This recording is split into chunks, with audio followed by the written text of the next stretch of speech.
This is 3RRR and Kinky Afro here on a Thursday afternoon. It's just gone past 4:30. We heard from Guided by Voices, Underwater Explosions from Under the Bushes and Under the Stars. And also just then from Pavement and a track which, if you were in New Zealand probably over a week ago and you went to the very first Pavement reunion show of 2010, that is the first track you would have heard coming out of the speakers, the first song that the guys would have played in front of an audience for 10 years. And I'm very happy to have Bob and Mark here from Pavement in at 3RRR. Welcome. Yeah, it's good to be in Melbourne. Very good to be here. Thank you very much. What was it like when you kind of hit your straps about a minute or so into that, or 2 minutes into that song and that very first show? For me, it was a pretty full-on adrenaline rush. It was actually kind of a relief to get things started. And we chose a song that we had confidence playing. So we could get used to how everything sounded again, because for me it had been a long time since I was involved in a live performance, so it was a real thrill. What about you, Mark? What did it feel like stepping onto the stage there in Auckland for that first show? Pretty surreal. Hard to kind of believe that something that I'd sort of wondered about was actually happening. Something that I've thought it on and off about for years, was actually going down. It was and it was kind of fun because it wasn't a gigantic show. It was a good place to start, and I mean the idea it all was went conceived, quite well. Yeah, the idea was conceived I guess 8 months previous, but actually getting from that point to the stage in Auckland, it was just you always think maybe it's not going to come off. So I think we're pretty happy with actually get up there and see people and see the enthusiasm was just outrageous. Really tremendous enthusiasm, and a lot of young people, a lot of people that I, quite sure there's no way they would have seen Pavement before. So it was great. Tell us a bit about how this whole thing came together. As you said, it took 8 months from kind of the idea. Who had the idea? Who made those first calls? What happened with that? Do you want to answer that? Well, I mean,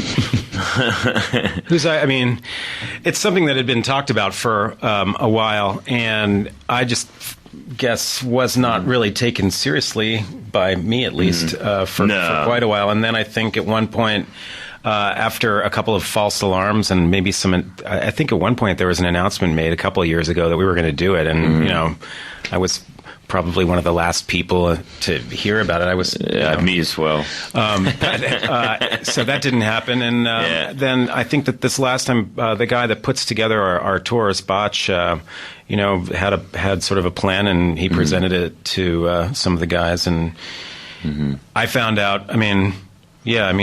We just sort of found out that it was on. And basically Stephen came to Des Moines. He'd played in Chicago the night before, and he sat down and had dinner with Botch. And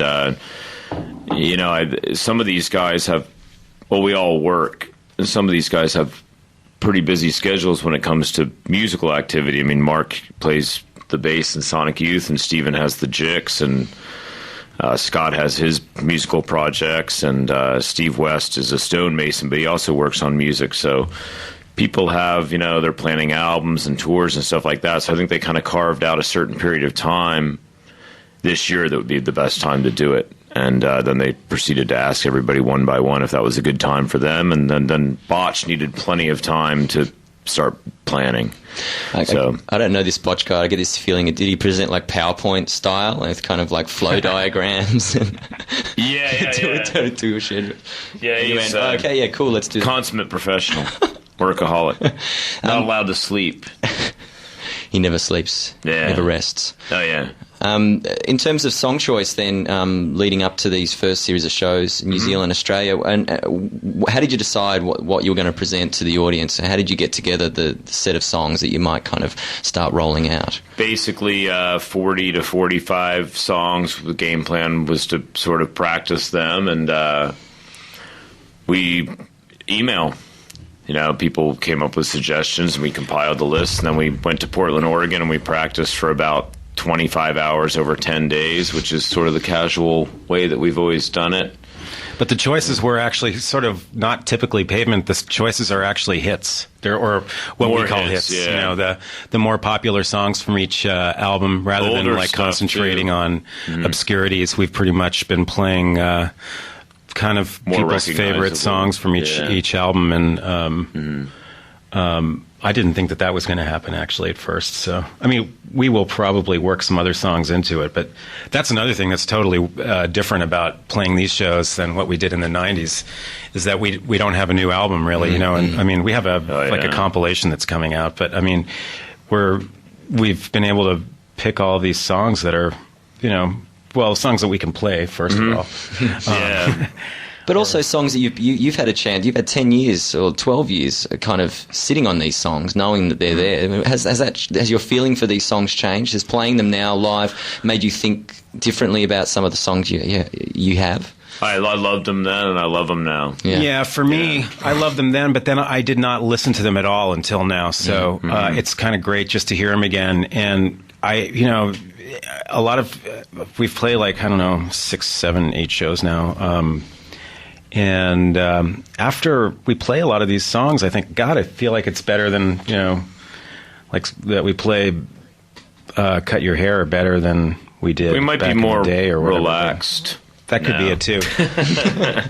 I mean, there's always like an aura of panic, at least from myself, about doing live shows. So I think I'm not a nervous wreck as much as I was in the '90s. So it seems like a much more relaxing environment. I mean, sometimes tension can be really good, and there's always been tension, but no, it's been 7 shows in where I'm very pleased.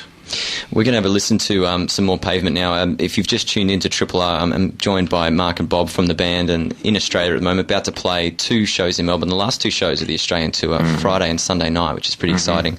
And we're going to have a listen now to something from Wowie Zowie, which I'm not embarrassed to say is my favourite Pavement record, and it's the record that's quoted as being the fan favourite for want of a better description. Why do you think this record has become like that? Why is it revered by the fans more than others, perhaps?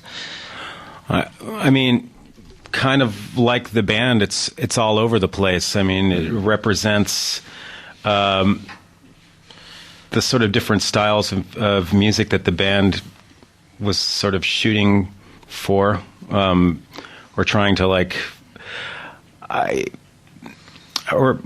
would you say? I mean, it's kind of like, it's not a complete record, so we kind of just put everything that we had onto a record. There wasn't much editing, and we'd had a lot of these songs before we entered the studio, and I think it's a lot of people like albums that take several listens, maybe even several months to get used to, and this is probably the most complicated collection of Pavement songs, you know.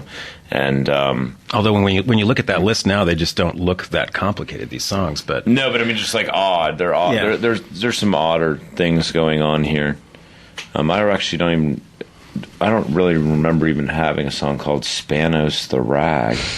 No, those are like non-LP titles? tracks. Okay, yeah, okay. It's funny, these are both the same, though. I feel like there should be more on there, but... That's Wes' handwriting over there, definitely. I don't know. Yeah, I think it's just... I love it, too. It's a good album. You've picked AT&T to have a listen to, so let's check it out now. Yeah. This is Pavement from the classic Wowie Zowie.